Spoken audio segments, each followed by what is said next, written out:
So, should we bring in the closer? And I think it'd be a good time for that. All right. Hey, everybody. Welcome back to the Free Baseball Podcast presented by the Athletes Hub. Davis Bird, joined by Jake Crumpler. What's going on, Jake? Well, if you were an animal, you'd be a bird. What would I be? Don't know. You gotta be quicker than that, bro. You're on I know. you gotta be quick. Oh God, I was thinking it. I was not. I was gonna be mean. I was gonna be like, bro, you look kind of like an otter or beaver, some sort of mammal with the wild hair and the mustache. Hey man, at least I wouldn't be laying Area. eggs. That's true. You live in the Bay Area though, bozo. You'd be some sort of weird fish. I'd be a goblin. A boglin, even. Yeah, it's Free Baseball time. Best time of the year for this podcast, I feel like, talking about free agent stuff. And we can go ahead and start with the hot stove. Super hot, especially if you like Super old hot starting fire. pitchers like Kyle Gibson, who the Cardinals signed 1 year, $12 million reduced with a $12 million club option, $1 million buyout for 2025. He also gets a $1 million bonus if he gets traded, in a $500,000 bonus if he reaches 175 innings pitched in either of those 2 years that he would be contracted by the Cardinals. Cardinals had a plan to bolster their rotation, and they loaded up on some dudes that may or may not be applying for ARP cards soon. What are your thoughts on Kyle Gibson? Because I feel like he's the most like milquetoast starter in the world. Yep, that's about what he does. He eats innings, and he's there every day, and he's like pretty average. And I mean, that's like solid. It's crazy that guys like that are getting $12 million a year now. Mm-hmm. And I'm not saying that like a boomer, like, oh my God, these guys are making too much money, or like one of those people that don't understand baseball economics and think like, oh, the owners are wasting their money on this. It's like, I'd rather have the money go to the player. So like, I'm all for them making more money. Because you're not taking it from the fans, you're taking it from the billionaire owners. But $12 million is crazy at 36 years old after posting a 4.73 ERA. That's pretty wild.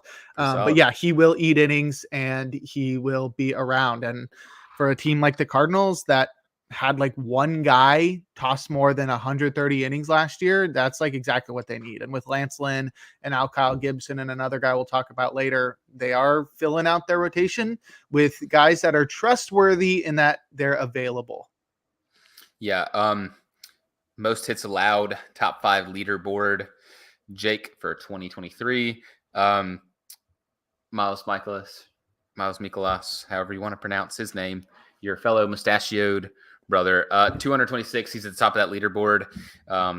Skipped 2 and 3, and got Kyle Gibson at 4th with 198 and Lance Lynn at 5th with 189. So they're 3 of the top 5 guys that allowed the most hits in all of baseball. The other 2, Logan Webb, that guy's pretty good. Patrick Corbin, that guy's really ass. But I don't really know. They got a bunch of old dudes. We'll talk about the youngest of the old dudes they got here in a minute, but I feel like the Kyle Gibson one is sort of uninspired. They had a clear plan to get kind of steady hands for that rotation, but I really just don't. It feels like there's minimal upside. It feels like it's just kind of like a floor play here, but the floor for like Gibson and Lynn seems kind of bad. I don't know. I'm not really inspired by this. I wouldn't be if I was a Cardinals fan. Sort of the same thing is I wouldn't be inspired by any of the moves that this next team would be making. And it's the White Sox signing Paul DeJong, 1 year, $1.75 million, got an additional $250K baked of incentives in there. Any thoughts here, or is this just sort of a rental move? Is Paul DeJong the new Freddie Galvis? What do you think is going to be the future for this guy? Yeah, where he played on like 6 teams in 2 years. Yeah, I don't know. This is definitely you used uninspiring for the Kyle Gibson move. I definitely see this here as well. I mean, you lose Tim Anderson and then you just go for somehow a worse option. Like Paul DeJong is at least DeJong. I don't know how to pronounce it. The former Giant, and I can't even pronounce his name. It's not that important, to be honest. He's a decent fielder, which is important at shortstop. And he can hit for power, but that's like about all he does. He strikes out way too much. Like I don't think we're ever getting back to the point where he was a league average or above league average hitter during the first 3 years of his career. but he can be serviceable in that he can play defense pretty well at a premium position. But without the bat being there, he's not going to be like an impact addition. It just seems like he's like a stopgap for whoever they end up getting next year or calling up from the minors. I don't think that their farm system is too strong in that area. I'm going to double check really quick. But I mean, they got like Colson Montgomery. I'm pretty sure he's a third baseman. He's a shortstop. This is a stopgap for Colson Montgomery. Yeah, that makes sense. Yeah, it's not going to be much. It's not like a move that you're using as an indicator that the White Sox are either going to be spending a lot or competing next year. It's sort of just like, hey, our shortstops probably won't be ready until the end of next year or midway through next year, and we're going to sign this low cost, like low risk guy to just like play shortstop pretty well. It's the same thing as the Blue Jays signing Freddie Galvis to bridge to Bo Bichette. That had layers. That Freddie Galvis take had layers, Jake. Layers. Here's a Jay Kuda tweet. If Paul Young hits a home run for the White Sox, he'll be the second Paul to ever hit a home run for the White Sox. That guy's such a legend. Yeah, that guy's cool. Yeah, that's enough about Paul Young. No one cares that much. Next one, Seattle Mariners. Do care about this guy. They traded Eugenio Suarez to the Diamondbacks, World Series runner-up Diamondbacks, in exchange for Carlos Vargas and Sebi Zavala. Yeah, this is a big one. I think really the first big trade of the offseason. We had a couple minor-ish ones. Minor might be too strong of a word in the negative direction. Definitely the biggest trade of the offseason thus far. And Eugenio Suarez is a serious bat that can really impact games, impact the ball. He has been one of the best power hitters in baseball over the last few years. Ever since he hit 26 home runs in 2017, he has hit 208 home runs since the start of 2017. That's a lot of home runs. I don't know where it ranks amongst everybody, but I'm pretty sure it's way up there, like top 10. He has become more of a one-dimensional hitter, where he used to be a guy that could bat. It could post pretty high batting averages. His strikeout rate has risen a lot and has been around 30% for the last 4 years. And that's not going to play when you're looking to have a higher batting average, but he plays a decent third base, hits for power. Last year, only 22 home runs, but you have to consider he was playing in one of the worst hitters ballparks in Seattle. So he's going to provide legit firepower to a Diamondbacks lineup that really needs a slugger like that to knock Corbin Carroll in when he's on the bases. And then they didn't really give up that much, giving up Carlos Vargas, who is a pretty interesting relief pitching prospect because he throws 100 miles per hour. Just not a lot of control there. And then Sebi Zavala is about like much of a replaceable catcher as you'll find out there, where he's like a good defender, but he doesn't do much else. So it does seem like a salary dump for the Mariners, but Vargas could definitely sneak up on you and be like a really, really good reliever in a couple of years. Yeah. There's just 2 more years left on that deal too. And I think the salary dump thing is definitely a factor, but it feels a little overstated if the Mariners are actually serious about spending, because he's due $11 million this year, and then next year is a club option. So it's club option for $15 million. So if you're not going to keep him, I mean, what's $11 million for Eugenio Suarez? So I think they may be planning on loading up somewhere else, because they do need some bats and they do need a couple extra pieces to sort of get them back into contention in a division that, let's face it, looks kind of tough for them right now. But I do really like this move for the Diamondbacks. They desperately really needed a little bit more thump in their lineup, and I think Eugenio Suarez can be the one to provide that. So I do like this move overall, considering they gave up some pieces that are more or less very replaceable to them. We can talk about this next one, and I think this is an interesting signing as well, and it's the Detroit Tigers signing Kenta Maeda in a deal worth for 2 years worth $24 million, and I think this sort of all but seals the departure of Eduardo Rodriguez from Detroit. What do you think? Oh, for sure. Yeah. I mean, they have a number of starters that are young and that they're going to be relying upon, and having that one veteran piece is usually the key to allowing young players to develop without having the pressure of covering every single inning that's thrown in the 2024 season, and Maeda will do that, except he's not a big innings eater. He's topped out at 175 innings in his debut year. He's only thrown more than 135 once since then. So he's a guy that you're probably expecting like 120 innings for next year. He is pretty decent. There was a hint in 2020 at him being like the next ace when he pitched to a 2.70 ERA with a 2.63 xFIP in 2020 across 66 innings, but he hasn't really hinted at that since then. I think he's like a high threes ERA guy with a pretty decent strikeout rate. And I don't know. It's not like I feel like the Tigers are taking the big next step next year. And maybe that's just because I've been hurt in the past couple of years, thinking that they were going to be the team that took the next step, and then they just never did. But I think Maeda being there just helps solidify a rotation that's been really questionable. And now you got Tariq Skubal at the top, Casey Mize coming back from Tommy John surgery, Matt Manning, figuring his stuff out. And then you just have somebody like Kenta Maeda to stabilize there and sort of, I don't know. He's not even an innings eater, just a guy you can rely on when he does pitch to be pretty solid.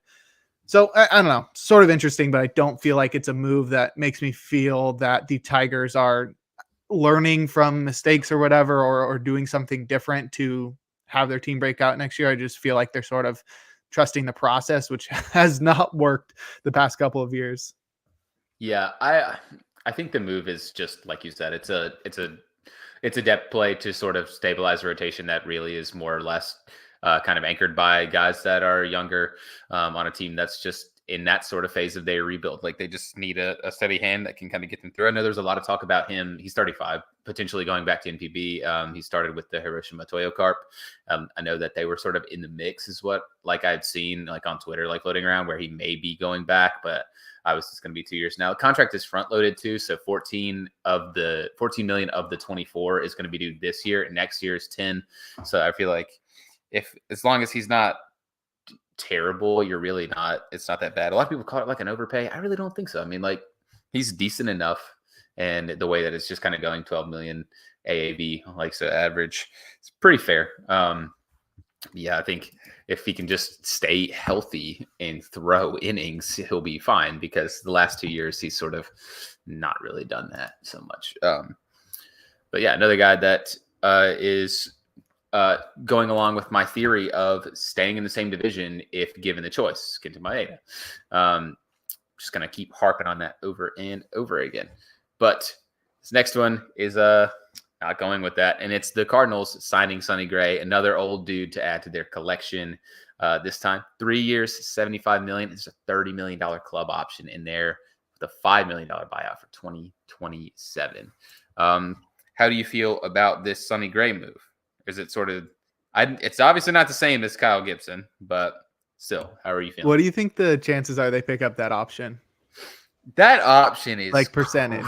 That option is zero. That option is crazy. $30 million in 2027. Way. He'll be 34, 35, 30. He'll be 37 years old. No way. Yeah, there's zero chance that gets picked up. It's crazy. The Rockies will pick it up. Yeah, it's crazy to me how old Sonny Gray's gotten, because I remember when he was like a young pitcher for the A's, and now it's like he is entering his mid-30s. He will be 34 next year. So yeah, you're right to call him an old pitcher, and it does follow a theme that the Cardinals have begun this offseason by just signing all the old starters that are pretty decent. Sonny Gray really is a great pitcher, and he has been most of the time when he is comfortable and healthy. Had some great years in Oakland, a couple in Cincinnati, and then last year was a Cy Young finalist for the Twins, 2.79 ERA across 184 innings. He's just not going to like blow you away with a ton of strikeouts. He used to be a big strikeout guy. Now he's more of a 24% guy, which is very solid and definitely better than Kyle Gibson and Miles Mikolas. But yeah, it's sort of crazy to put this much money down on a guy that's going to be 34, 35, and 36 during the length of this deal, and likely just had the final peak year. Like I feel like there's no like repeating last year. It's all going to be downhill from here. You know what I mean? Yeah, I feel the same way. And I'm honestly I know I'm looking at this with a different lens because I'm a hater, especially of the Cardinals because I'm a Cubs fan. But it feels like the Cardinals are sort of taking this risk. Their rotation is extremely old. A lot of their starting pitching prospects haven't really panned out. And I know they have Tink Hence in the farm who looks pretty good. But Sonny Gray is the second youngest member of the starting rotation. The second youngest. He's 34. Steven Matz is the youngest one. He's 33. They do not have a young starter in this rotation. And they have a lot of guys that are sort of on the decline. Like Lance Lynn was pretty bad last year. Miles Mikolas, not great. And Kyle Gibson is Kyle Gibson. He's mid personified. Sonny Gray, I think, is probably the highest upside starter, which is crazy because he's 34 years old. It's just weird to sort of look at it like this. It feels like this is sort of, at least for me, it feels like this is the Cardinals all right, we kind of need to roll the dice one or two more times with this core that we've got because Arenado isn't getting any younger. Paul Goldschmidt is a lot older than you would think, which is a little crazy to me too because Paul Goldschmidt is 35. This team looks really old and like they're going to sort of need to turn this over if this doesn't work. And I feel like the $30 million club option that they're definitely not going to pick up was kind of a weird little thing to throw in there. It just feels like the Cardinals are going to have this year. Maybe if it's just really bad again, they just kind of, I don't know, throw their hands up. Oh, well, we tried, that's what this felt like. And I'm not saying their rotation with all the old dudes isn't going to pan out, but I don't know. It feels like a weird kind of gamble. Yeah, I mean, it's definitely like an upgrade from last year, but it's not the one that you would expect. Usually when you think of upgrades, you think of guys that have high upside. These are high floor guys, which sort of what they need after not throwing many innings last year. And it's like with the defense behind them, they're going to be pitching better than you would usually think, Yeah. But the upside's not really there. So you're really just counting on the offense to bounce back, the defense to still be really good, and then the pitchers just to remain healthy, and which is difficult to say when you're signing guys that are 35 and up, to expect them to stay healthy, even despite past precedent for those guys. But yeah, I mean, it's not a super fun offseason, but it is one where, they acted quickly. They knew what their areas of needs were and they went and attacked them, and now their starting pitching is better, and now they can probably just sort of chill the rest of the offseason, make some minor moves and that kind of stuff, maybe a trade of an outfield or something. But yeah, I mean, at this point, I feel like they're pretty set, and I don't know, Cardinals fans are probably, there's definitely mixed feelings about this because it's just super underwhelming, but also like this is what they needed to do. Yeah, it feels like last season where Wilson Contreras, this is the one move that they made. And they didn't address the rotation, where we all kind of looked at it and we're like, okay, yeah, fine. I mean, maybe needed to add to the rotation, but they have the big need. They're going to fill it. I think maybe I want to say they learned their lesson because they've added to the rotation when they really need to, but it still sort of remains to be seen. They added to the rotation, but it felt like the Cardinals were going to be a big player for one of the really big name starters. I know they had been kind of thrown around in terms of talking about Blake Snell, Aaron Nola. I know a lot of places even projected Aaron Nola to sign with the Cardinals, and that obviously didn't happen. But it feels like they're sort of on plan C maybe already, and now it's just all right, well, what else are they going to add to really sort of get over the line? Another team that really needs to add to get over the line is one that struggled in the playoffs, and it's the Los Angeles Dodgers, who re-signed Jason Hayward for a deal worth 1 year, $9 million. Sort of a career resurgence after a pretty rough few years in Chicago for Jason Hayward. It looked really good there. Yeah, I mean, Dodgers, I wish he had gone somewhere else because 2010 was one of the years that I really followed baseball very closely. Obviously, Giants' first World Series in a long time, and Buster Posey's first year. So that was a big time for me watching Jason Hayward and seeing him come up. And that was the first time I started thinking about who could be the next big thing. And it felt like Jason Hayward's on that Hall of Fame path, and obviously that has not panned out. But he really stepped things up last year, turned things around for his career, and now has a much brighter future in that he just was finally able to pull the ball in the air and hit for some power. Now he's 34, so it's a bit late for that kind of like late career turnaround for him to earn a big deal. And it really makes sense for him to go back to the Dodgers. They had some holes on the offensive end, and he had success there and clearly was comfortable and fits well into their offense because can be platooned. You're likely not to use him a lot versus lefties, and he's a pretty decent fielder too still. Sure, solid move for the Dodgers, but yeah, I think it would have been more exciting if he went somewhere else, but I don't really see where else he would fit. I feel like he's not gonna go to another team and still have that same amount of success. Yeah, I think it fits too. Obviously, they have Mookie and everything, but him kind of being in that outfield mix when they have James Outman and a couple other young guys too. He's a good veteran presence to have around. Usually, if you hear about like the good guys in baseball, he's typically one of them. So it's a shame he's with the Dodgers, but yeah, Jason Hayward's good guy. Hopefully, his year goes great and he goes somewhere else next year. We can move to the NL Central and we will talk about the Reds, who actually signed someone. Imagine that after doing absolutely nothing at the trade deadline and kind of getting really hosed for doing that. I think they're maybe learning from their mistakes, and they have made it a deal and actually added to their bullpen because they desperately needed to do with Emilio Pagan. Signed a 2-year deal worth $16 million. Pagan last year with the Twins was pretty solid. How are you feeling about this deal for the new Big Red Machine? I mean, relievers are going to get paid this offseason if Emilio Pagan is getting 2 years, $16 million, not only for him to get a 2-year deal as a 32-year-old reliever who's been pretty average during his career, 2.8 FWAR throughout the entirety of his career. And that's like 7 years, but also at $8 million is pretty wild too. I know he had a sub-3 ERA, but it came with a 4.5 xFIP. And this is a guy that's been pretty high ERA for the past few years or so. And obviously you can't judge somebody just off ERA. He's got pretty good stuff. He just like walks too many guys. Actually, that is completely incorrect. I don't know why I'm just making stuff up. This is a guy that's struggled with home runs for a long time is what it is. He's just like not able to place his, I don't know what it is. It's like, he's just not able to like place his pitches where he wants to, and he just gets beat by the home run ball. Maybe that's just living in the zone too much, and that's why the walks are lower than you'd expect.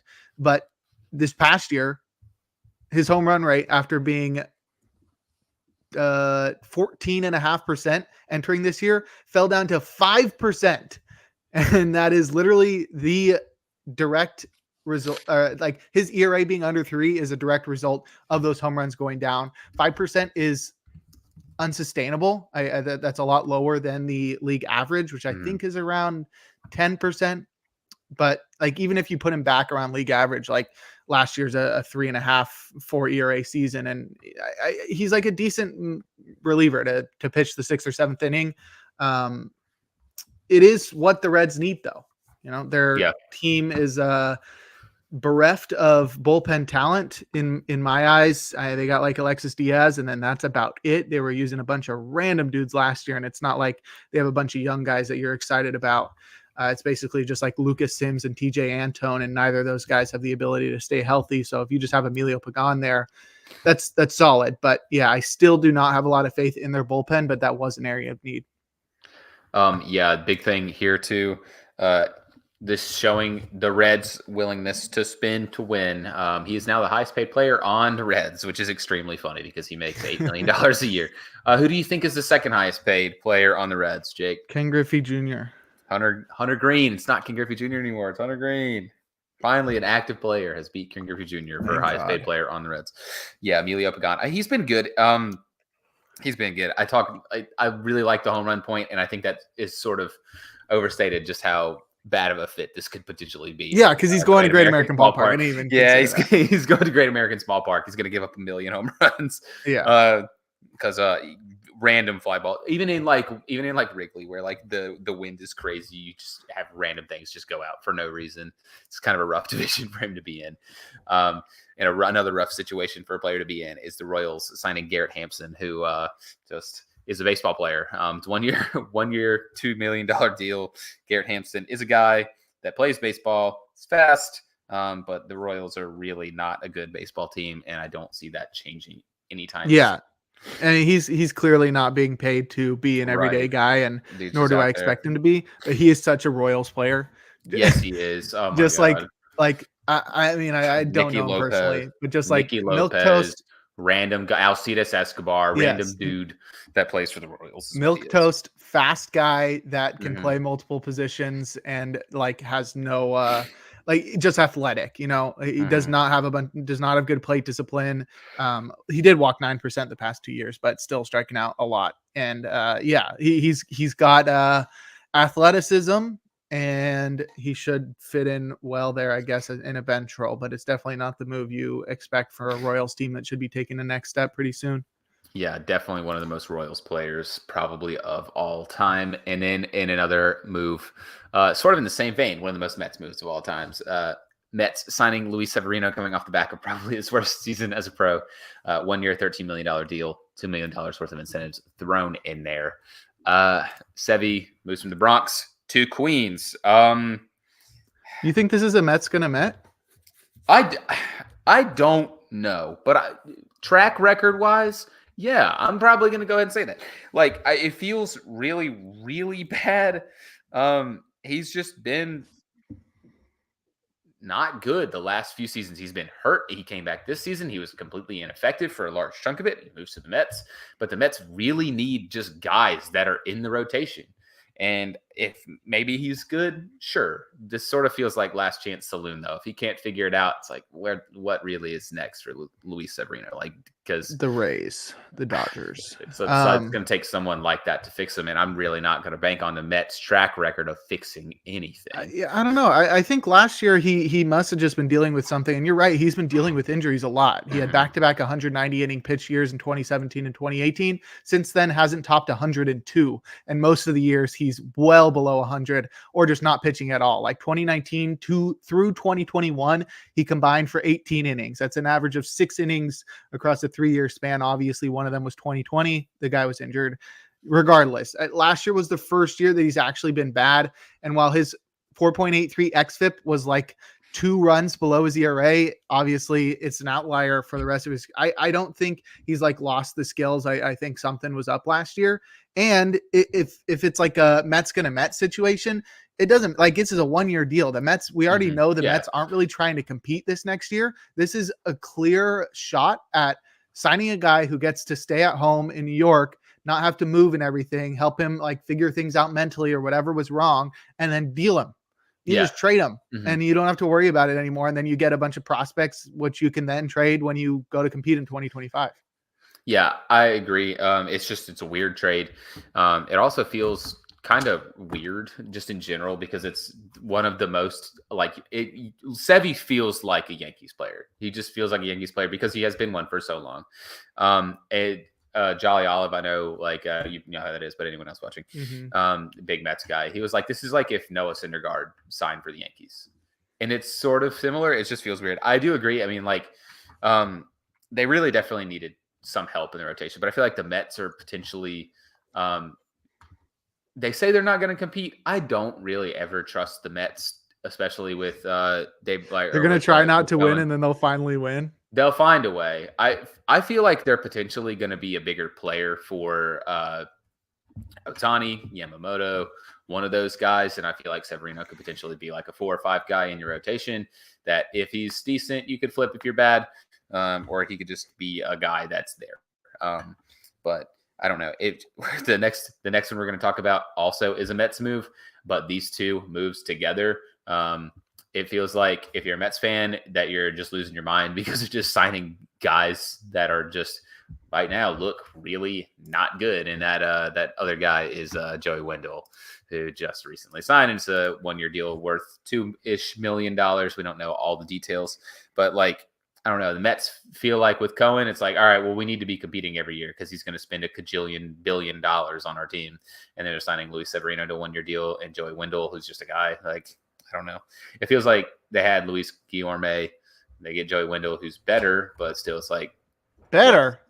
Yeah. But like, what's the plan? What do you think his WRC plus was last year? Probably in the 40s.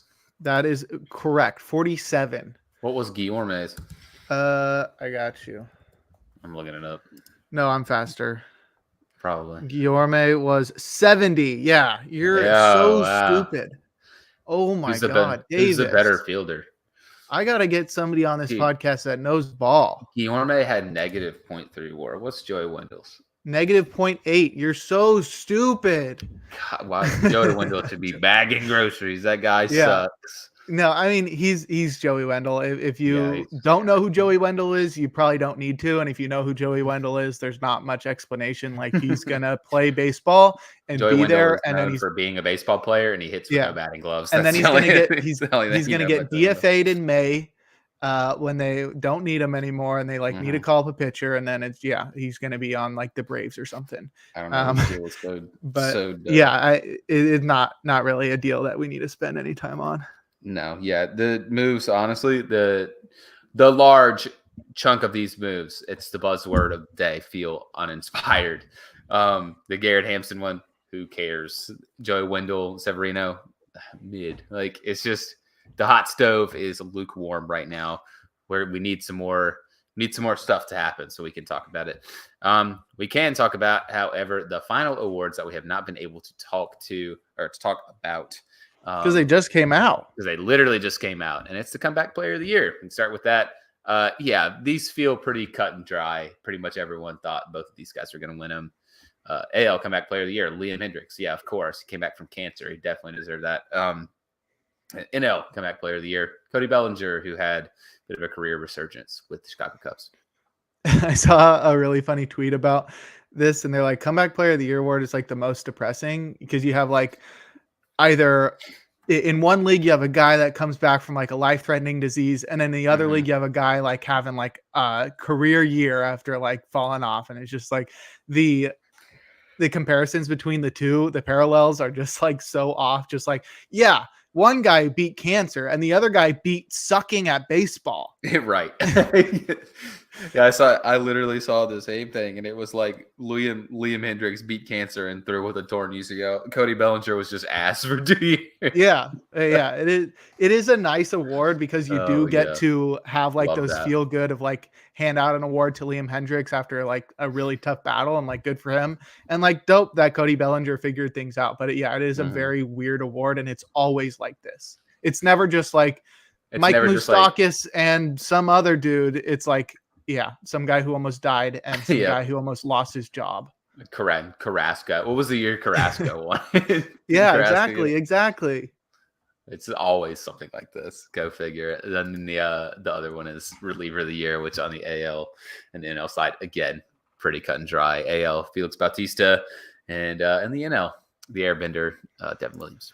Yeah, it was pretty clear, I think, who was going to win this one. The crazy part is that Felix Bautista was unanimous, and he didn't even pitch in September. And he won't pitch next year because he's getting Tommy John surgery, but that's wild how good he was for the season's first 5 months. And it's not even like he had a small workload compared to other guys. Pretty sure he threw more innings than Devin Williams. Like he just was so dominant for 5 months. It didn't matter what he did in September. And it might have helped him to not pitch in September, because if he had pitched with a torn UCL, might have gone downhill from there. The NL was a lot closer. Devin Williams versus Josh Hader, former teammates. Pretty cool. I think their numbers were so similar. I feel like it came down to, did Josh Hader ever pitch the 8th inning? No. All right, we'll give it to Devin Williams. Right. Since 2018, the Brewers have been on really a hell of a run in terms of developing relievers. 2018, Josh Hader. 19, Josh Hader. 2020, Williams. 21, Hader. 2022, only non-Brewer, Edwin Diaz. And then 2023, Devin Williams. So now two-time reliever of the year winner. Devin Williams, really good. Who's next? Who? Abner Uribe. To go, the turbo sinker. Yep. Abner Uribe. They're just, that team is crazy at developing relievers.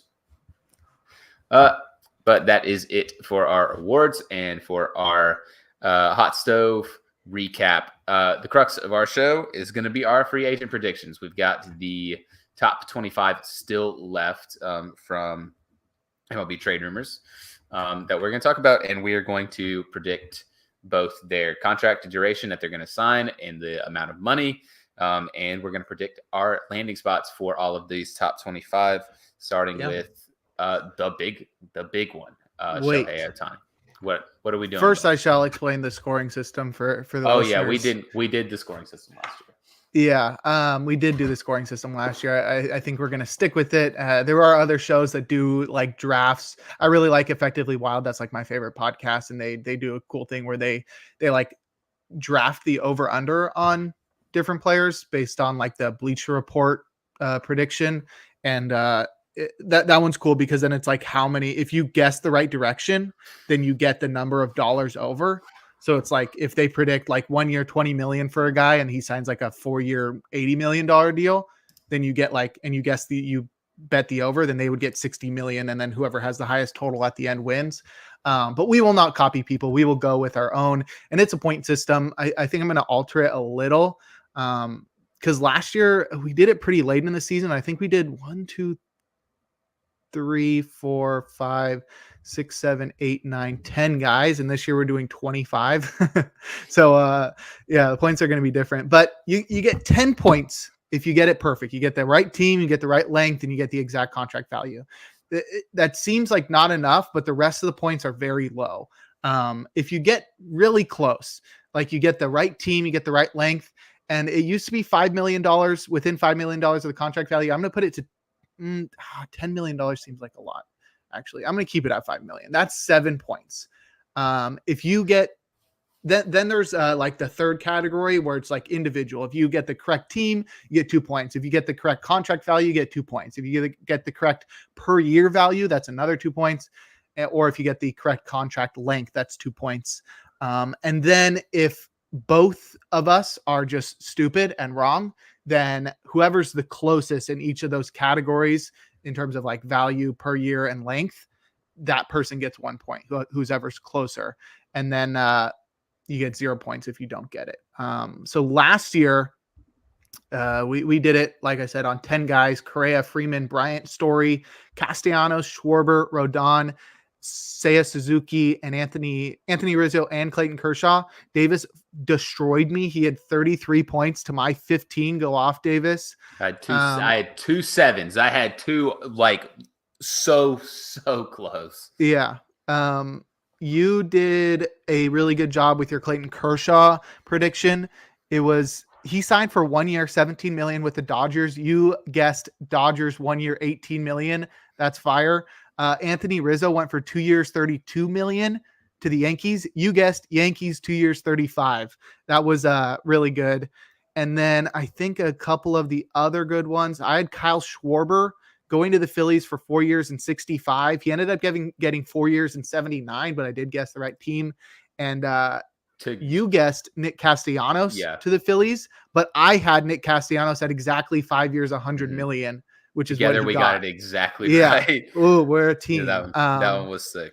Yeah. So those were, I think, our best ones. I put mine together in like, it took me like an hour, but I was rushing a little since we did 25 of them. So we'll see. Like you said, we're going off MLB Trade Rumors top 50 2023-24 free agents. And they have their predictions for contract value, and they're really good at those. I applied to MLB Trade Rumors a couple times, and like part of the process is like guessing what a guy's going to earn, and you do it like based off past precedent. So they're really good at that. And if I had more time, I would have spent like an hour on each guy trying to figure out exactly like based off the previous contract deals. But they have their predictions for those. And then they have 3 different writers predict which team they went to. And so on our list, I have a team or a trio of teams, because sometimes the guys that were putting their predictions together all agreed, or like had a majority, 2/3 agree, or they all just had a different team. So for the ones where they majority agreed, I put that team as their prediction. And then where they all had different ones. I just put all three, but it all comes down to just one deal as well. This will just be a good benchmark to see if we really are prescient, or if, MLB Trade Rumors needs to not employ us.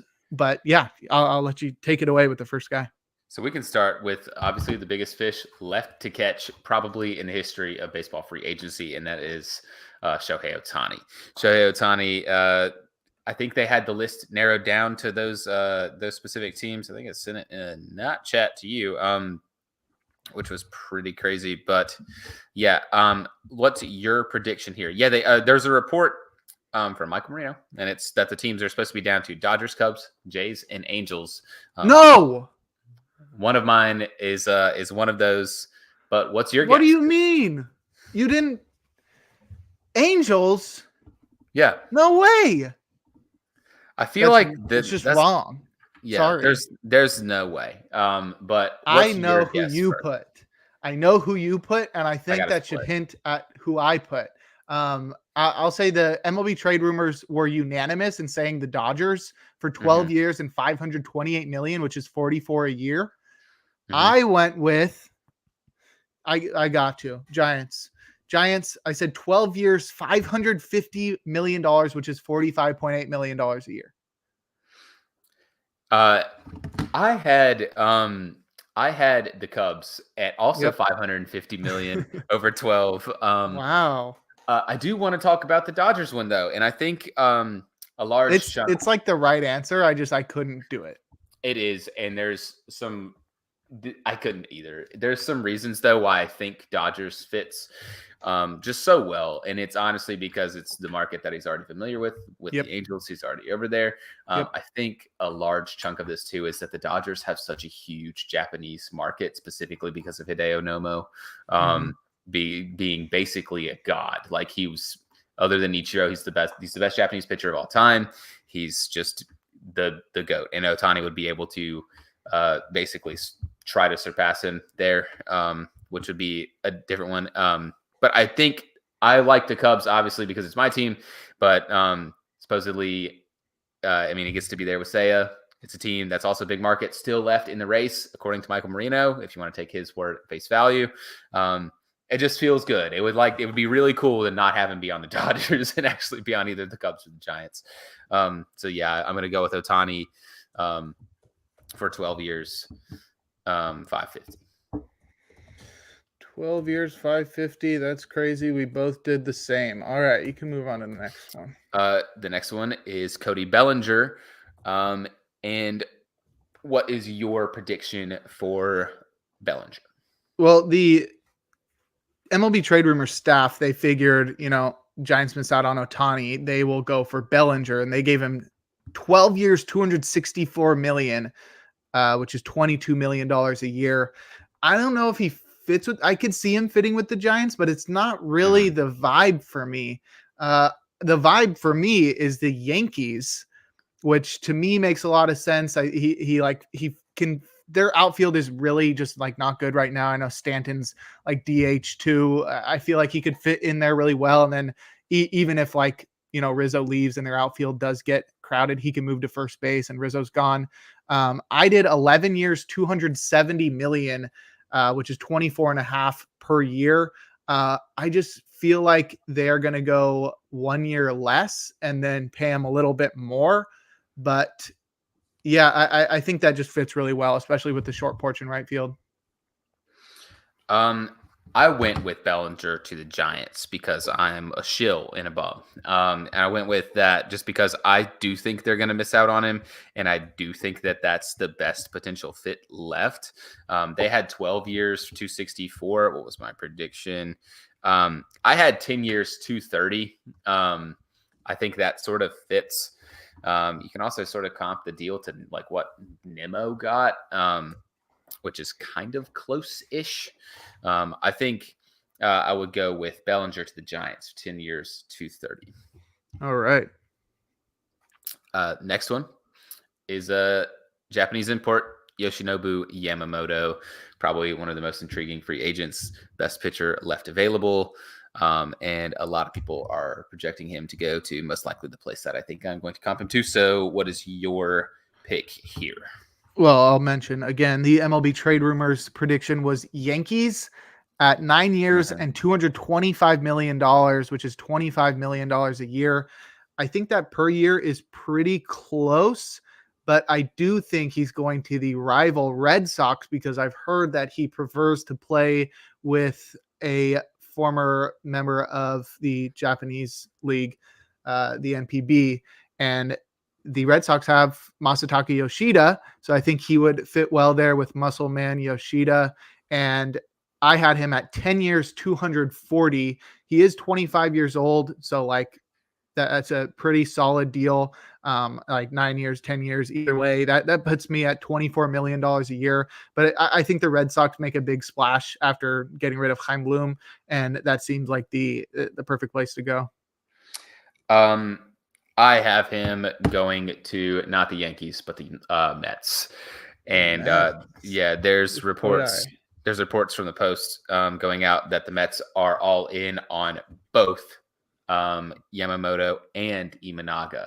And I think that the deal that I would think fits pretty well is going to be 9 years. I have 235. Basically, the posting fee plus everything for Yamamoto is going to be right around $300 million is what a lot of the reports are, what you're going to be paying to get him. And I really feel like only a huge market team with an owner willing to spend a lot of money. And guess what? That's the Mets. I think the Mets sort of fit there, needs in rotation, accelerates this sort of retool right here. I like this fit for the Mets. Plus, like you said, he is there with another former NPB guy. So I like that a whole lot for the Mets. Let's go Yamamoto Mets, 235. Yeah, makes sense. The next one, staying on the pitching side, Blake Snell, Cy Young winner. What's your thoughts here for Snell? I'm pulling up what they have. My thoughts are that whoever signs him is going to be making a big mistake. I agree. Trade rumors could not agree on where he would land. They had the Phillies, the Red Sox, or the Dodgers, but they did have him at 7 years and $200 million even, which is good for $28.6 million a year. That is a big payday. I do think he will be out there for the money. But when I said that whoever signs him is likely going to be making a mistake, one team came to my mind. One team that likes to give out big free agent deals and is always in need of starting pitching. I said the Angels. They miss out on Shohei Ohtani. You know, they free up all this money trading everybody last year. They go and they get a guy like Blake Snell who could probably is just coming from pitching in the south of California. So I think him staying out there and going to the Angels works well for him. And I had him at 8 years, $215 million. Just to sign him longer, but then to still have the AAV go down a little bit. So that's $26.9 million a year. I actually have a different one that was not close to that. It is an AOS team, not the Angels. I have the Seattle boy going back home. I have Blake Snell signing with the Seattle Mariners for 7 years, 196. Where is he fitting in that rotation? Wherever they can put him. They have so much pitching. Yeah, but here's the thing. If the moves that they're making now are going to rely on clearing money for a Eugenio Suarez, obviously Teoscar Hernandez comes off the books. You can turn around and spend it. You can add Blake Snell. You can trade some of your pitching depth that is in the minors for a potentially bigger impact bat, because I think the trade market for bats is going to be heating up pretty well, because there's honestly not a crazy amount of like really, really good ones to sort of get. I see them as sort of like a fit for someone like a Max Kepler through a trade. And I sort of like this fit. I think it's it's very romantic. It's cool because the Seattle guy gets to go back home and pitch for his hometown team. He's been going crazy at the Seahawks games. If you watch him like on his social media or whatever, I think this fit is really cool. I got Blake Snell going to the Mariners. I'm very well aware that this is probably a bad one, but I like it. I think it's possible. Let's go with this one. All right. And then fifth is Aaron Nola. Obviously, he signed with the Phillies. Mm-hmm. We talked about that last week. But yeah, you can take it on to the number 6. Our number 6 is, I gotta get to it. And it is Jordan Montgomery. Also sort of a split here. They couldn't really agree, Yeah. trade rumors guys, but the consensus on the numbers was 6 years, 150. They had Rangers, Mets, and Giants. What did you have?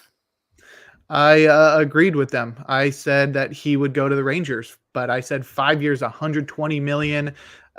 6 years and 150 just seemed like a bit too much. I feel like he's a bit overrated as a pitcher, and I think teams are smart on that, where they can recognize stuff. It's not like you got like, it's not like the guys giving out deals are all bad fantasy managers that are just like not tuned into the analytics. And while Jordan Montgomery is a really good pitcher, he's not like your typical ace because he's not striking out a lot of guys. So still 5 years, 120 million, that's $24 million a year. It's just below the 25 that MLB Trade Rumors projects. But I think the years are going to go down, even though he's a type of pitcher that probably ages pretty well. I think in his mid 30s, you'll probably want to let him go. And the Rangers definitely need to bring him back, especially now that they'll be missing DeGrom for most of the year as well.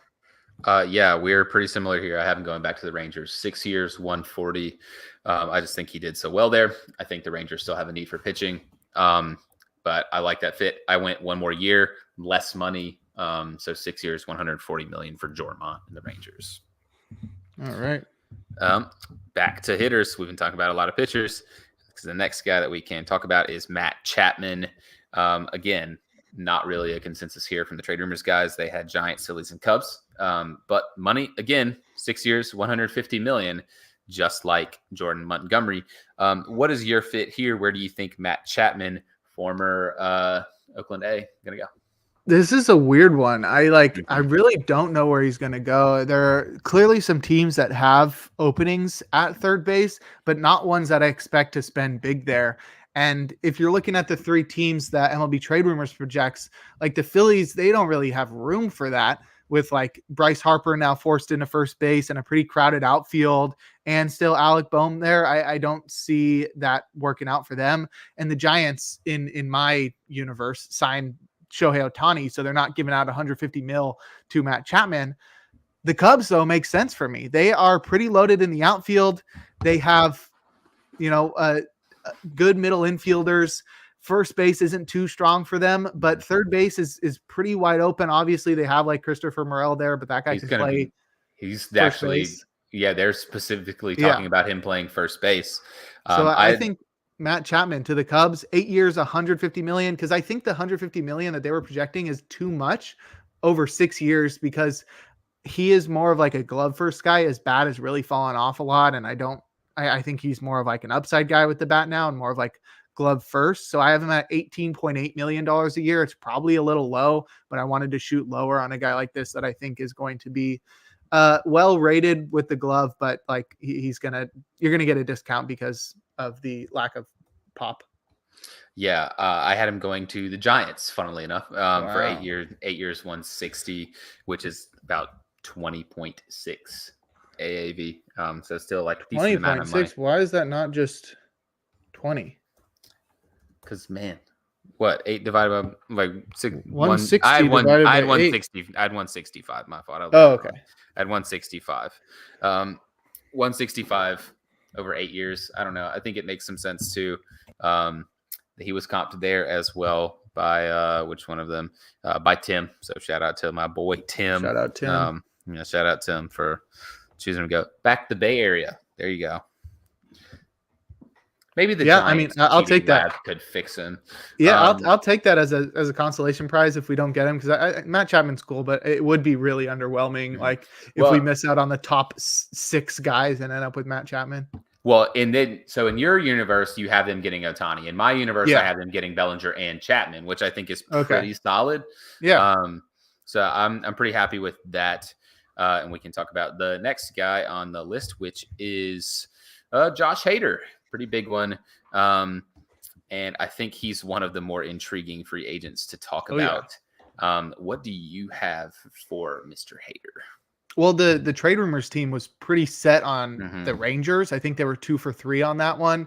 Makes sense. They do not have the strongest bullpen. That's like their one area of need on their team that they can upgrade, and Josh Hader's big upgrade. They're losing Aroldis Chapman, so a lefty fits there as well.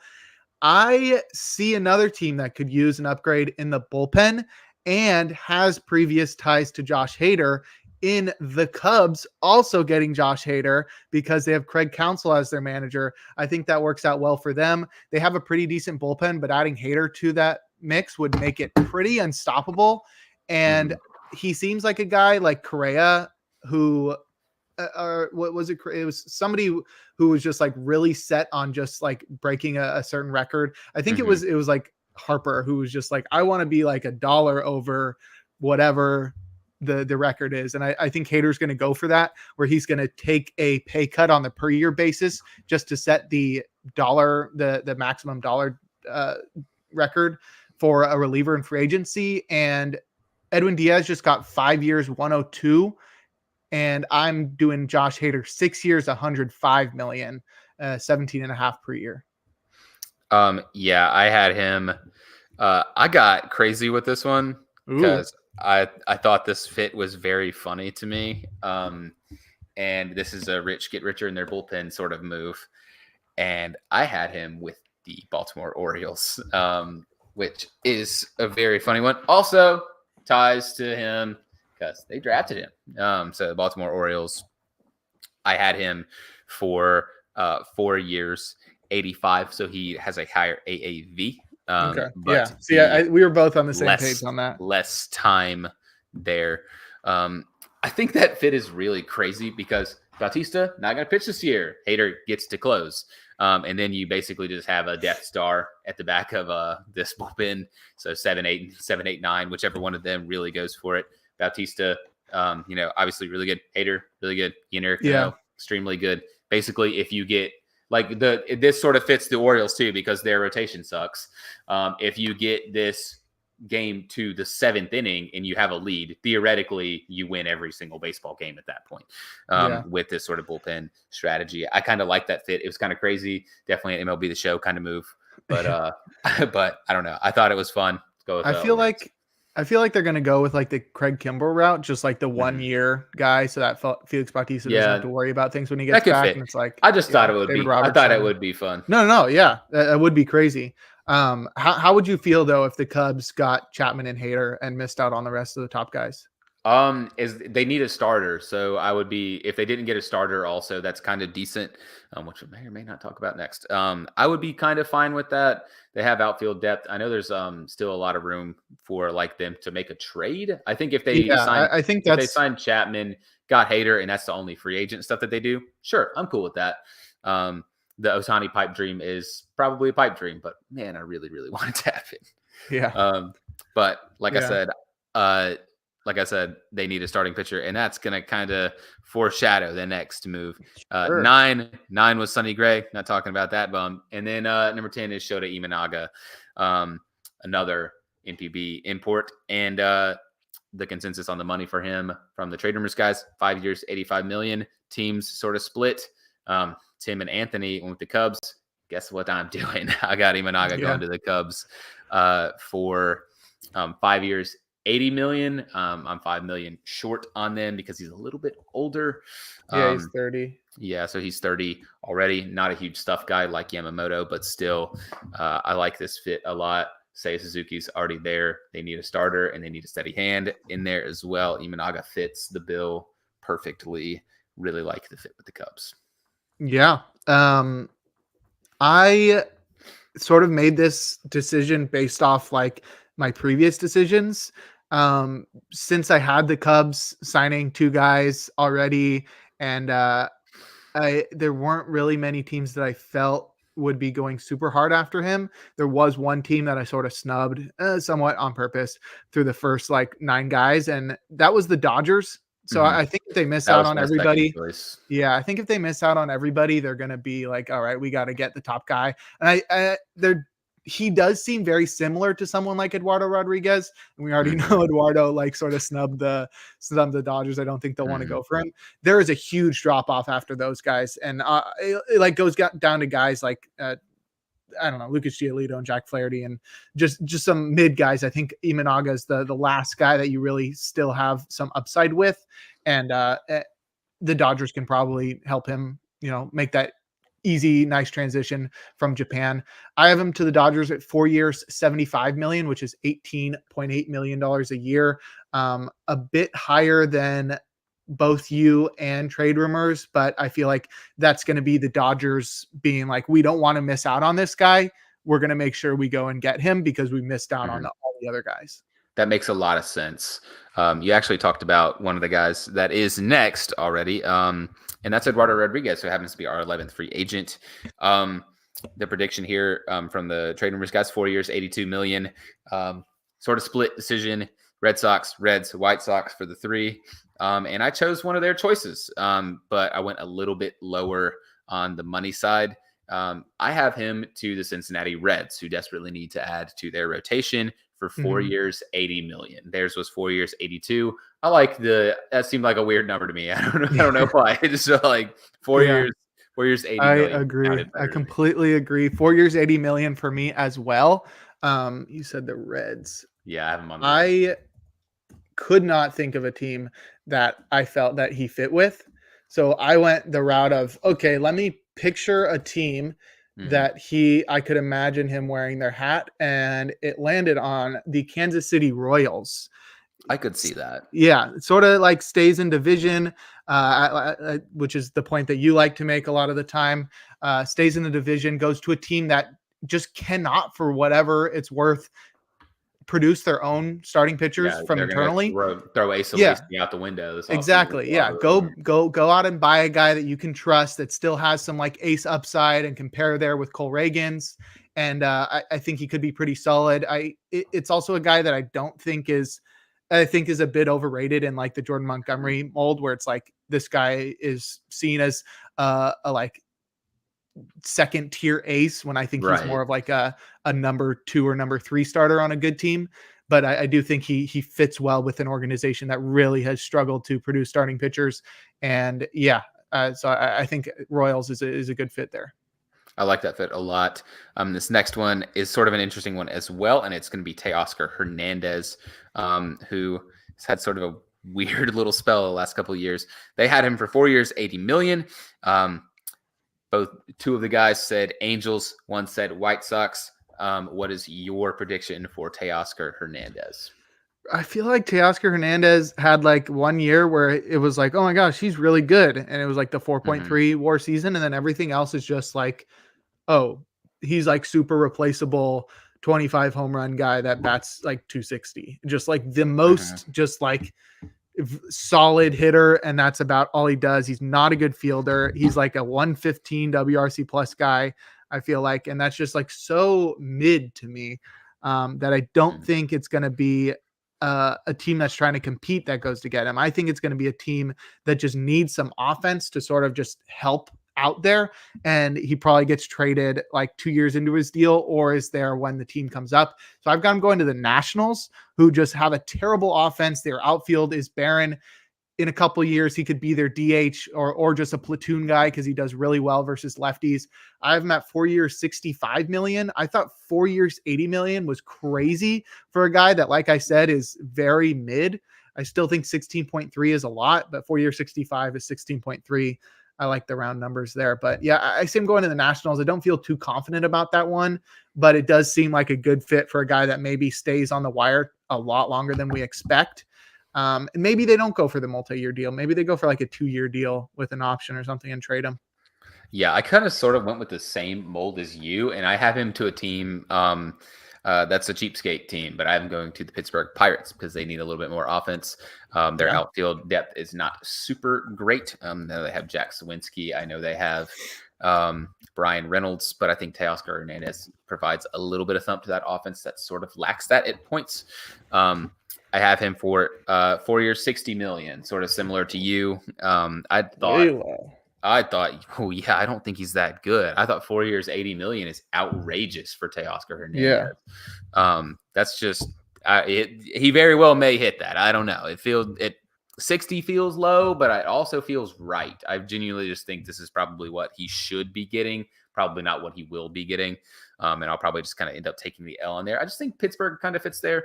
I did sort of the same thing too, where it's like, I feel like he's not going to be on a really good team because no team is really, he's going to want a longer term deal. And I feel like the teams that are really competing there, he's just not going to land there. Pittsburgh sort of felt like, all right, well, he'll get a little bit of thump. He'll be in their lineup while they're coming up.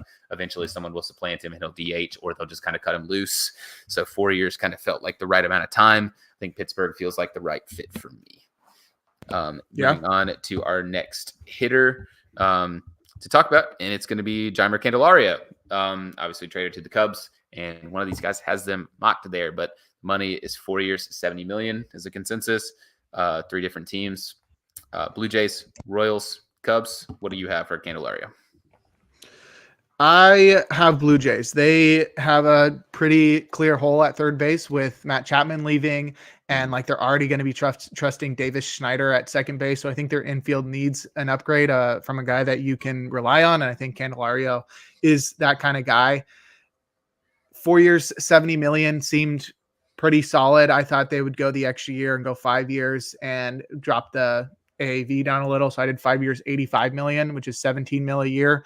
But yeah, Blue Jays, Cubs make sense too, but I had them getting Chapman.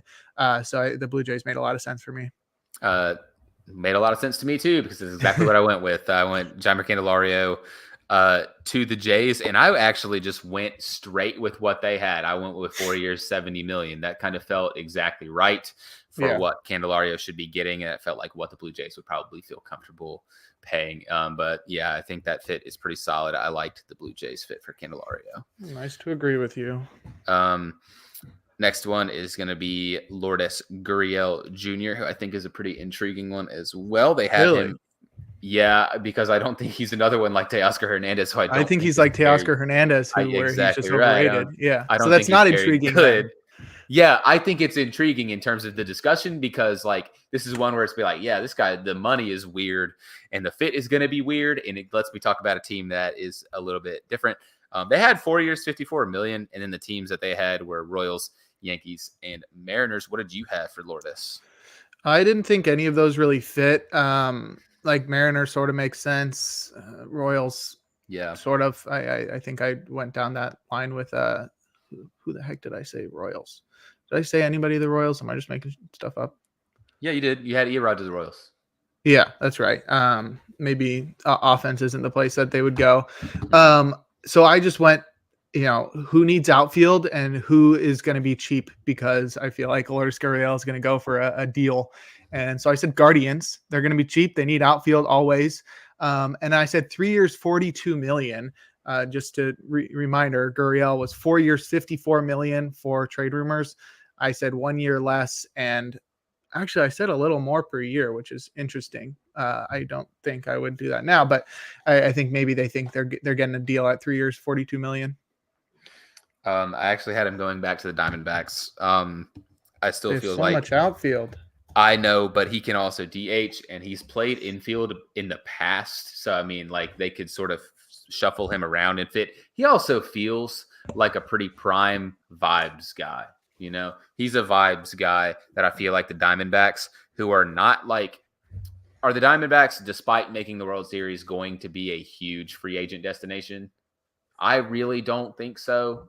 I think they're another team that's sort of going to build through little small moves and through their farm system. And they already had Lourdes, and I feel like he sort of fit with them pretty well. I also went a little bit less on the money side. I still went with the years total. I went with 4 years, but I dropped it to around 50, which makes it a little bit more palatable. I think that's right around what? 12 and a half. It's 12 and a half. I think that's fair for Lourdes Gurriel. Plus, I mean, like he's another guy that really, you get 2 years out of him, your outfield sort of comes up. Sure. Yeah. I think another mark for him going to the Guardians is that they love guys who don't strike out. And he's been under 20% for the last 3 years, under 19% actually. So that's another mark in his favor there. I do feel like he could just sign with any team. I agree. I liked the Guardians fit too. Actually, I kind of considered that one, but I went with someone else for them later that we will talk about later on down the line. Right now, we're going to talk about Jung-Hoo Lee, who is our next major free agent, the KBO import. And they had him projected for 5 years, $50 million. Both two guys said Padres, one said Blue Jays. What do you think? I thought that the Mets would be a team that they missed out on a lot of the big guys, and I already spoke about earlier in the podcast about them wanting to sort of rebuild this upcoming year and then go for it. And I think Lee's that kind of guy. I think he's not going to be that good of a hitter, but he is going to be like a really good fielder and not strike out a lot. It will be pretty underwhelming, I think, from what people are excited about. Like you look at his KBO numbers and you see a star, and I don't think that's going to quite be it. But I think the Mets are going to have to overspend to get him. Like you said, 5 years, 50 million was the trade rumors guess. I said 6 years, 70 million. That'll be $11.7 million a year. But yeah, I think the Mets make sense there because they just missed out on a lot of big guys. And Lee is a guy that you can sort of build around, but also not be like the centerpiece of your team. Just a guy that's able to, play wherever you need him to play. He's more of an outfielder, but it seems like a guy that can play probably second base if they need him to. But yeah, he could fit there. Just like his compatriot and future teammate Ha-Seong Kim, I think he's going to be a Padre. I think he's going to get a deal right around 5 years, 55. I think it's going to be a little bit more, so it's an $11 million AAV. But I think the fit there is very good. Oh, that's an Isaiah picture. I like the fit there. Mainly, honestly, just because the Padres, I don't think are going to be huge spenders in this period, sort of in a retool. Potentially losing Soto, you have a guy that can kind of replace him in the outfield. And even if you want Soto to DH, you can just have him do that because that guy really sucks in the field. And how much money did you say? 55, 5 years, 55. So it's $11 million AAV. Uh-huh. And plus, he gets to play with Ha-Seong Kim. I feel like that's kind of a selling point. So let's go with that. Jung-Hoo Lee to the Padres. Nice. Next big time hitter man is our 16th free agent, Georgie Sunshine, Jorge Soler. They had him for 3 years, $45 million. They had three separate teams: Astros, Jays, and Mets. How are you feeling about Jorge Soler in terms of that money, plus a fit for him? Because this one was sort of one I struggled with. It felt like a lot of money, especially because the last time he got a contract, it was 3 years, 36. Mm-hmm. And while he did play pretty well in his time in Miami, I feel like he's stuck at DH. Like he's got no defensive value. He's not fast. Like he's just going to be a good hitter and hit a lot of home runs. And that's valuable, but I don't see him getting like a huge raise off of that. I actually just went back to 3 years, 36 million. I'm just like, what, like his performance over the past couple of years like bumps up the value, but then his like age bumps it back down. And I feel like it sort of just evens out. I had him going to the Padres. You had them getting Jung-Hoo Lee. I had them getting Jorge Soler. They need some thump in their lineup. They need a DH. I think Soler fits pretty well in that regard. Right now Roster Resource has like Manny Machado at DH. You just move him back to third base and DH is open. I think Soler fits there pretty well. $12 million a year for 3 years. I had a weird one here and I'm not super confident on it. But I had him going to the Mariners and I had him going for 2 years, 27 million. So it's 13.5 a year. It's on a short-term deal. Wait, what team was it? I had him for the Mariners because the deal felt cheap. They cleared up a little bit of money getting out of like Eugenio Suarez, and now they still need a bat. I think getting a short-term deal for someone like Jorge Soler, where it's like, all right, well, if he hits well, he hits well. You can DH him if you absolutely have to. You can cram 27. 27. Yeah, 13.5. Because it's just a shorter-term deal. Kind of figured. Kind of struggle with those numbers, but I'm going to the Mariners. They cram him in a corner, make him DH. They kind of need both. Hit a home run, go out there and do something, big dog. Mm-hmm. Plus, I mean, he's an Astros killer. We beat them up. Try that. Next one to talk about is you mentioned him earlier, and it is Lucas Giolito, and you talked about this in a very funny way, and I think mine kind of goes along with it. But it's they had it projected for 2 years, $44 million. Mets, Orioles, and then the Mets again. Where do you have him landing? Not the Mets. I had him going to the Orioles. I think that just makes so much sense of just like a guy that can rebuild his value after a couple of down years and still have that ace upside that he showed in years past, and go to a team that really needs starting pitching, but still has like young starters coming up, so they can just like have that 1 year and then just that be that bridge to the next group of young starters, or even re-sign depending on how things go there. But I had him for 1 year at $20 million. I think the AAV is a little higher. Actually, they had him at 2 years, 22. Maybe that's a little low. But I think he's going to be a 1 year deal guy that just allows him to rebuild his value and go back out there. I had this sort of same general idea, but I figured that since they've missed out on pretty much everyone so far, for my predictions, I think the Yankees would get him because they still need another starter, but they would give him 1 year. At him for 19. I feel like he was a little bit lower because he kind of struggled with Cleveland and with Angels, and everywhere pretty much last year. Just wasn't very He good. pitched on like every team, right? He's ass last year. Isn't the best guess for him to go to the Braves Done. because they signed Reynaldo Lopez and he's always on Reynaldo Lopez's team? That one fits too. I also had him potentially going to the Dodgers, and I just genuinely didn't want to give the Dodgers anyone. Thank you. Yes, I had him go to the Yankees. I literally had Dodgers typed up, and I was like, you know what? Let's put him on the Yankees. So I got 1 year, 19 for Giolito with the Yankees. And then the next one is another pitcher, Marcus Stroman. You got Marcus Stroman. They had him for 2 years, 44. Dodgers, Phillies, Twins. What do you have for Marcus Stroman? I had him going to a team that needs starting pitching in the Diamondbacks.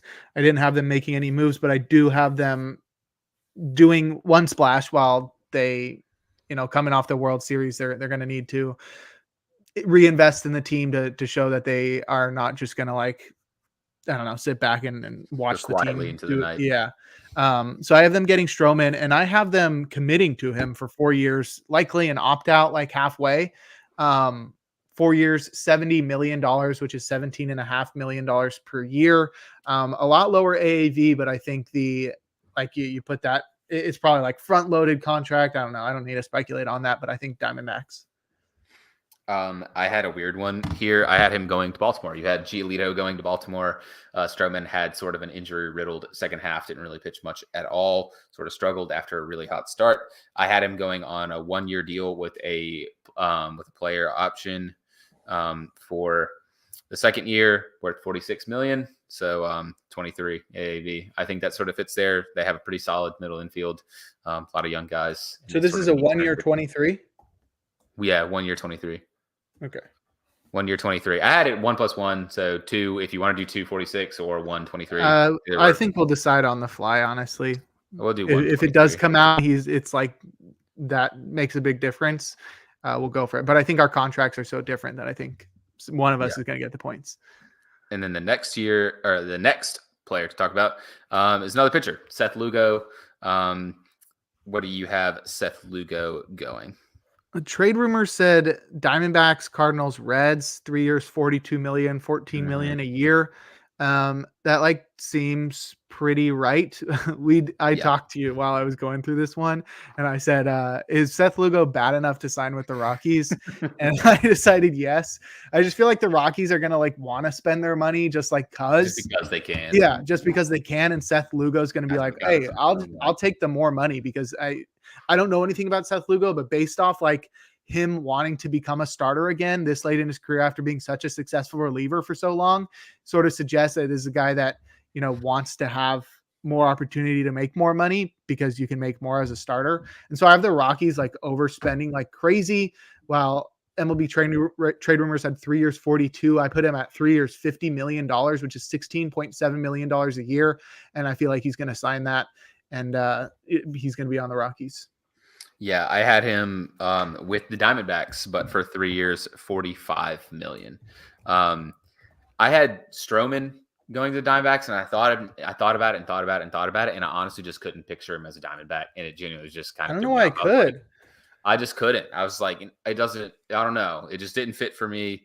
Stroman feels like an East Coast guy, mainly because every single team he's pitched on has either been East Coast or Midwest.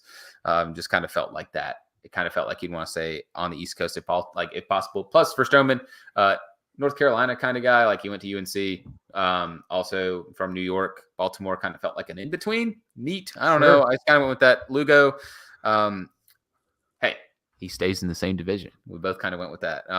But it goes from the Padres to Diamondbacks because I felt like Diamondbacks need to bolster their rotation, and he kind of felt like, oh, okay, well, he's left. just throw him in there. Rockies are going to outspend him. Sorry. Yeah. Sorry, Rocky's dropping $80 million on him or something.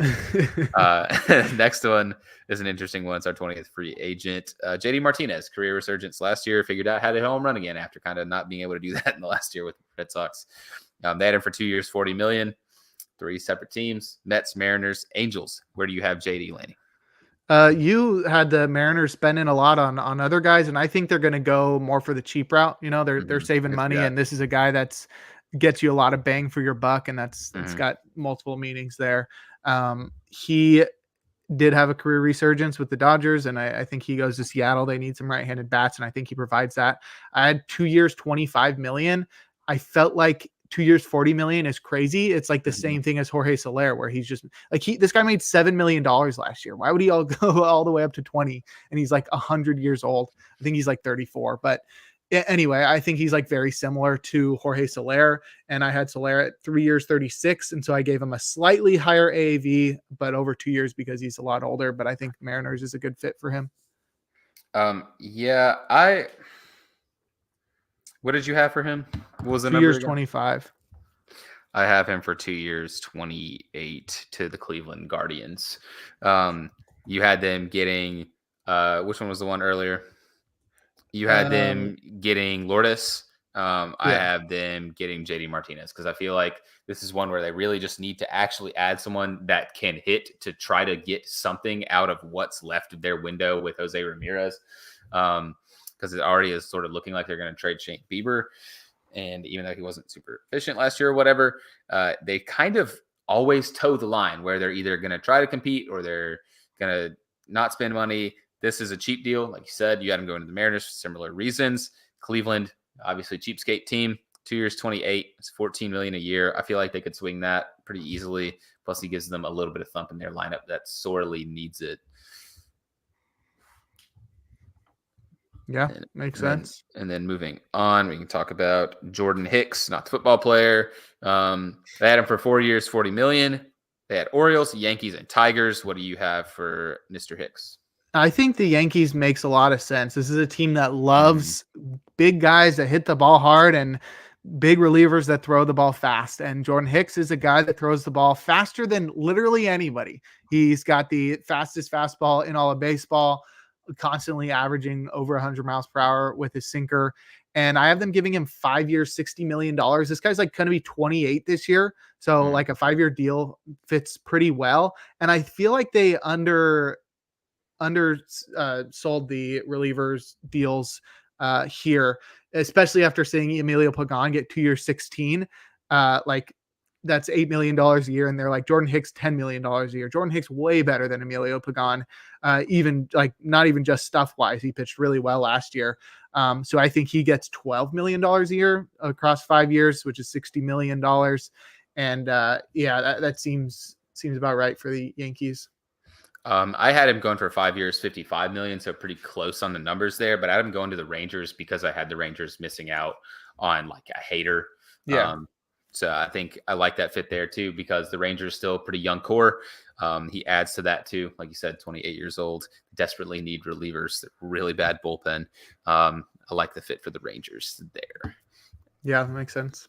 And then we can move on to Jack Flaherty, who was extremely bad last year. They had him for 3 years, $40 million. Royals, Tigers, Pirates. That's how you can tell if a guy's really good. And I actually agreed with Tim. I had him going to the Royals for 2 years, $25 million. Same reason you had Erod going there. They can't develop a pitcher, but I figured the Royals are really ass and bad at signing players. And they got Jack Flaherty to try to fill a rotation spot. Hopefully he can go to them and not be terrible. I had him for 2 years, 25, because I really just don't rate him much at all. I agreed on the dollar amount. I had also had 2 years, $25 million for him. But when I said I know exactly which team he's going to, I thought of the Giants. You were like thinking of They can dumpster fix fire him. teams. I They was can like fix him. Giants. Exactly. That's what I thought. I was just like, this guy's got such high potential. Feel like the Giants give him a chance for a couple of years and they turn him into an ace again. It really fits well. While if they do sign Otani in my universe, he fits well as like filling out that rotation the first year, and then they probably lose a couple guys in free agency, and he can still be there the second year. It's probably got an opt out after the first year or something like that. But yeah, I think the Giants makes a lot of sense for a guy that like wants to figure things out and like wants to be able to go back out in free agency and make money. And so he's like looking for a team that can help him out, not just for an opportunity. Yeah, I think that makes sense too. I just really, I don't know. You dogged on the Rockies. I feel like I'm dogging on the Royals here, so I'm going to continue Yeah. with that. And then our next one, talking about a whole lot of pitchers stuff. We can talk about a hitter, and it's going to be Mitch Garver. Where did you have Mitch Garver landing? Well, the trade rumors team thought that he would return to the Rangers for 3 years and $39 million, which is $13 million a year. It seems like a lot for a guy that has been unable to stay healthy, but his bat is legit.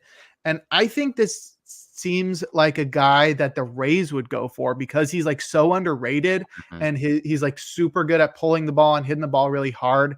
And it's just like a guy that's underrated. You sign him and then like he just ends up being like a beast. Like it's like the catcher version of Zach Eflin last year, where it's just, oh wow, Ray signed Mitch Garver. Now he's just going to be like the best hitter in baseball. Because I still think like with him, if he's just a DH, I still think he's like actually good as a DH and he's not just like a good hitting catcher. I think he's actually a good hitter.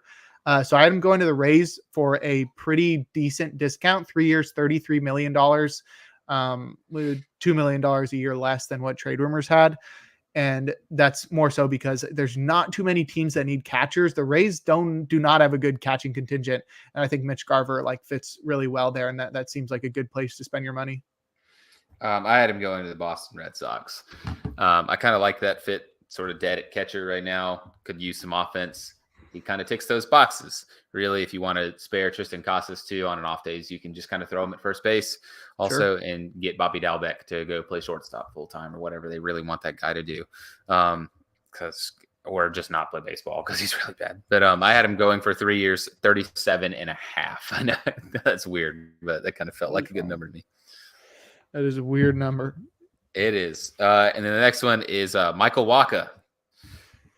They had him where? Hold on, I gotta find it. They had him at 3 years, $36 million. They had Reds, Braves, and then the Reds again. What are you feeling for him? Bro, Reds make so much sense.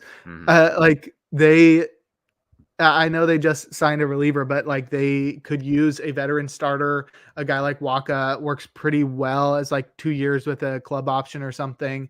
I had him at 2 years, 25 million, which is 12.5 per year. But it just like it makes so much sense to go to the Reds because they could use a veteran like this. He's not that good, and it's just like the last guy out there, and they just sort of go and get him. And yeah, I had Reds. It made a lot of sense to me. We had the exact same thing. Wow. we had Reds. 2 years, 25. 2 years, 25. Wow. Michael Wacha, Reds, 2 years. That one's literally just crossed off the list. Neither of us can get points there. Yeah, that's crazy. I had it for 2 years, 25.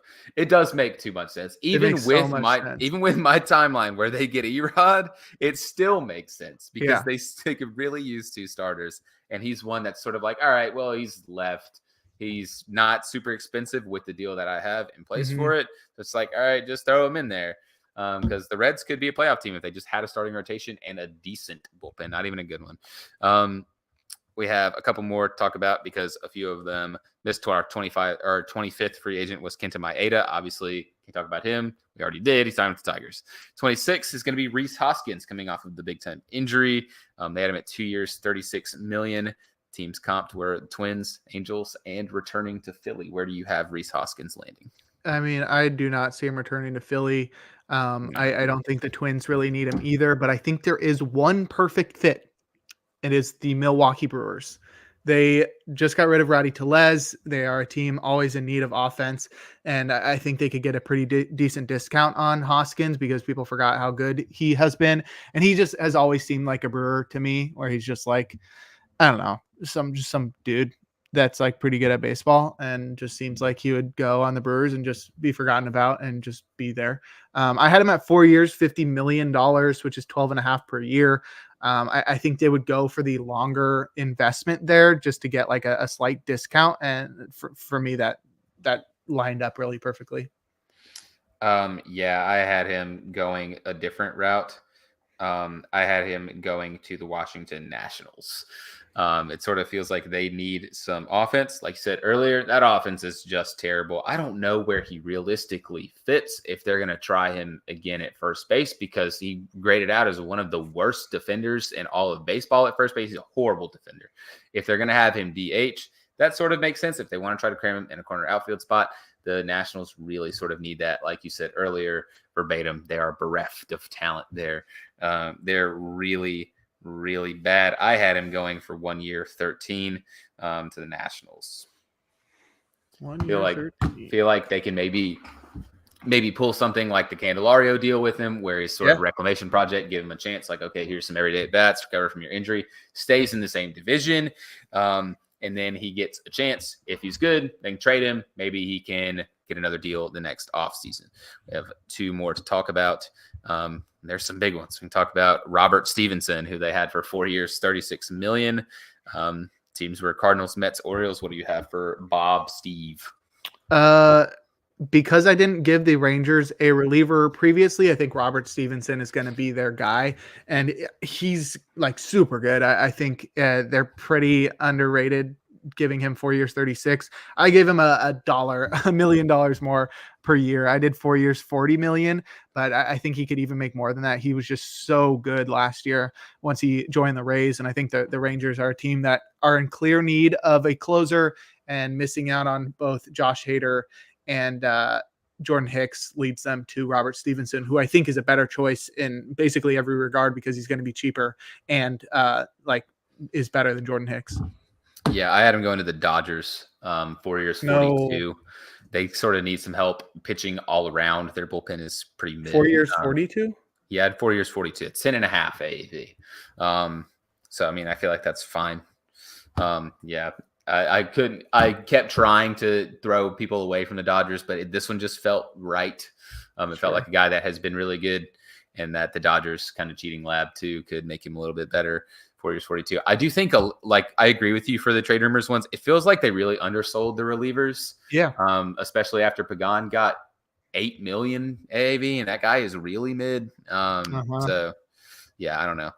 Next one to talk about is kind of wild card. Yariel Rodriguez, 4 years, 32 million is what they have him projected for.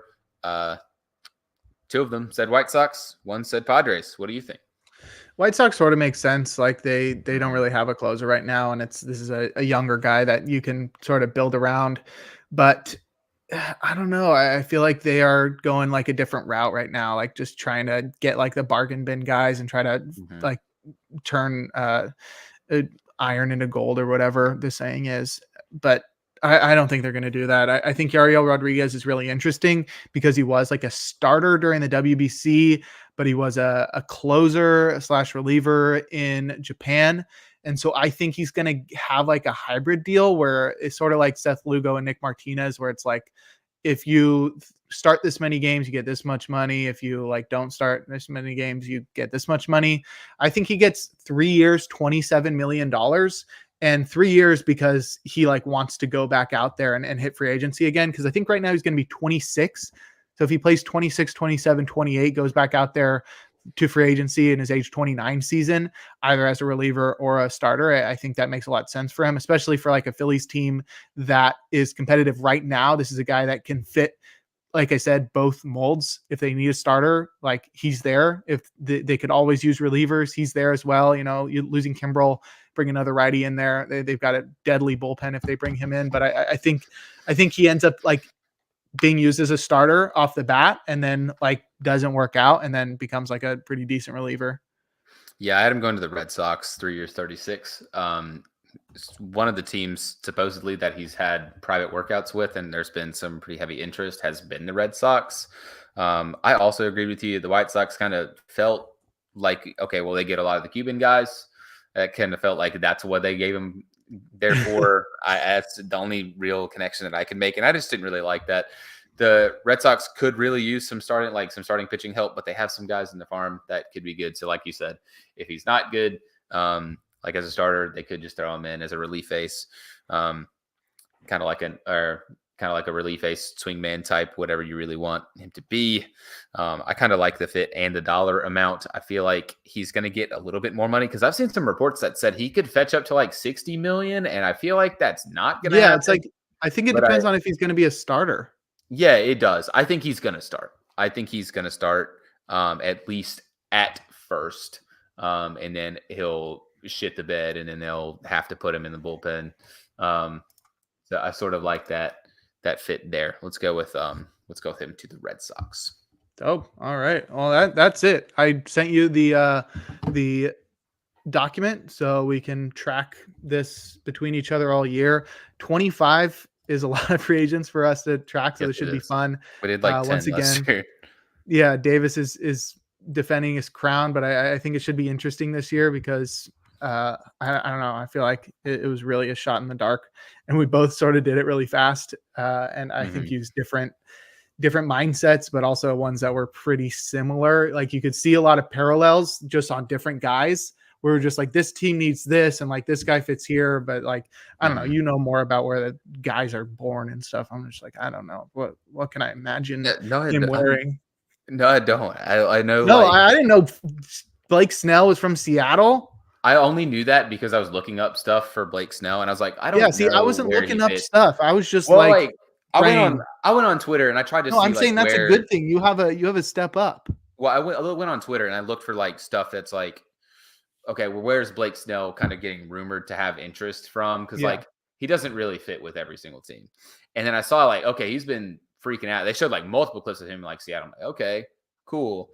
I could sort of see that fit because they've honestly shown a willingness to spend money.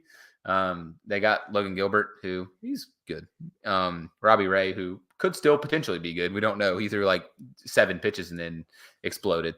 And then, oh God, I'm drawing a blank. What's his name? My brain's exploding. Guy talking about the Mariners? Yeah, guy threw the knuckleball. Oh, George Kirby. Yeah, George Kirby. He's on my fantasy team. I couldn't remember his name. I knew exactly what it was and what he looks like. I just can't remember. I don't know. I kind of went with stuff like that. I do think a lot of our stuff is pretty similar. The Jack Flaherty one being the same dollar amount is very funny. The Michael Wacha one. Michael Wacha one is really crazy. That's already gone. There's only 24 now. Like it doesn't matter where he signs. We'd guess the same thing. Exactly. Yeah, I really want more people to sign now because now I'm invested in multiple ways. I know. I'm going to keep this up, and I'm definitely going to be looking at it and keeping a tally of how many more that I trash you on, because I'm going to win again by good luck 55 points this time. I think I won by like you destroyed me last year. The GOAT. I had 2 that hit really, really close. I'm interested to see. We did not have a perfect last year. We didn't get a single perfect one. No. I don't feel good about any of that. I feel good about the Michael Wacha one. Watch that be right. Watch that be like it's so just fun, that was just super obvious. I don't know. I feel like if I had to choose one that I thought was like a perfect one. We were also really close on Jeimer Candelario. Yeah, that was who I was leaning towards. I don't know. I feel really confident, honestly, weirdly enough, about the Teoscar Hernandez one. I think he's going to sign with a team that's not really a contender at all. I think he's going to be with the Pirates or someone weird. Yeah, I don't know. I think that's the Candelario one is probably the one that I feel like makes a lot of sense for me, but obviously I had reasons for all of them. So we also had the same exact contract for Ohtani. Yep. We had a couple of those. Yep. But that is all for the Free Baseball Podcast. Check back in with us for all the free agent happenings and stuff like this, where we can kind of keep a tally of this and talk about anyone that does sign whenever they do sign, because it's coming extremely, extremely slowly. So hopefully it'll pick up for us so we can be able to talk about more stuff. No closer night, go away. It's I don't know, it's 11:15 Eastern time. Jake gets to live on the fancy pants West Coast. They get more. They get more time, according to me. Yeah, more yep. time. Sure do. That's it. Make sure you follow both of us on Twitter. You can follow me at DVS Bird. You can follow Jake Crumpler at Jake Crumpler. Follow the Athletes Hub at Athletes Hub. Go read all their stuff. Supposed to be revamping it and pushing out more content because it's been really slow. But make sure you check in with them at theathleteshub.org. Follow the Twitter. Follow Jake specifically if you want to read all the stuff and actually read articles about baseball. I just do the podcast and write stuff extremely intermittently. Unlike this guy, puts out content for a multitude of sites. Yeah, I actually need to write an article tonight. I'm writing about the playoff tax from 2023 and how it might affect like draft values for players in fantasy baseball this upcoming year. And you sort of see that a lot, but that I have to write tonight. Should be coming out tomorrow. I also just had my appearance on the Corner, which is Pitcher List's main podcast that just came out as well. So go listen to that. I'll be recording another episode of In the Pen tomorrow, which is Pitcher List's bullpen podcast. Me and Rick Graham and I record that one. And go check out Pitcher List. They just like updated the host. Oh my God. It is so fast. It was like, honestly, the past few months, it's been like almost frustrating to go on there. Like I just get bad gateway errors all the time. We have the most premium carrier now and it just goes crazy. And then I also write for baseballhq.com. I do playing time analysis there, and we are getting back into doing analysis as the hot stove action heats up. Dope. That's all we have for this episode of the podcast. Peace.